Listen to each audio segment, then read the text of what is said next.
Hey, Tommy. Hey, Kevin, how are you? Oh, all right, you're well armed with your caulk guns here. Yeah, well, you never know when you need some caulking, and it's usually a lot around a project site. And there's a lot of different kinds. I mean, when you walk down the aisle, there is just an endless selection. Mind-blowing, Yeah. the stuff that's out there. I mean, the painter will use a latex caulking on the interior walls. You know, you use it around your casing, your trim, your baseboard, wherever wall meets a transition to something, a molding or whatever. And you want to fill that little joint, and a latex is perfect for that because it fills the gap and it's paintable. Right. I like to see primer put on the wall before they use the caulking because it gives a little more adhesion to the caulking. Okay. And if we were to jump outside and we knew we had a painter who wanted to fill some holes or gaps and was going to paint it, would you stick with this or would you? I'd probably go to a acrylic like this. It's an acrylic caulking with silicone added to it. So when you move out of sort of straight latex and you start putting in some of the other ingredients, what are you adding and why?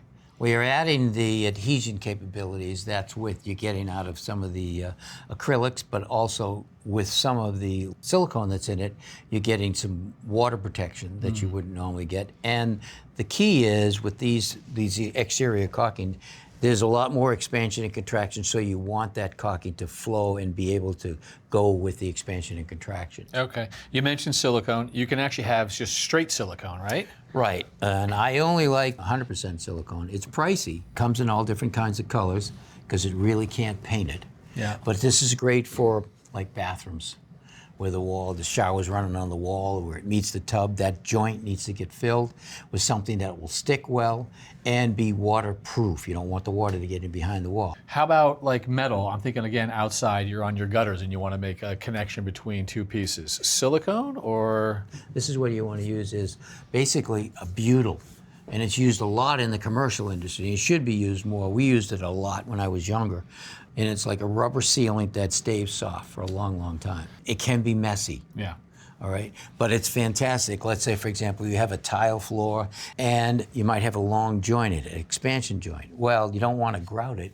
You basically caulk it with a color to match the grout. The butyl will adhere to the tile nicely, but it will also bend and stretch as the floor expands and contracts. So the elasticity here is actually great.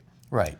And the thing with all caulkings, I don't care what you do, especially silicone, if you have a joint that's failed, you cannot caulk over that material. No silicone on silicone. It won't stick. It'll look good for about an hour, but it will not stick. You have to clean it off completely and, scrape it or pull it off, whatever you're gonna do. I'd like to take a razor blade if you're doing around a tub and scrape it really clean and then rub it, maybe with some cleaner like that. Sometimes I'll use lacquer thinner or even denatured alcohol to make sure it's clean, that it has to be dry, and then you can apply a new coat. Okay. Well, in terms of applying, let's see what some of this stuff just sort of looks like laid out. But before you do, I know you're particular about opening these things because sometimes you like a square edge, an angled edge. Yeah. Give us sort of the Again, it depends on the application, but let's say this caulking guns come with this little hole right here. All right, now if you look, when I pull the trigger, there's a little cutter in there that just cuts it off.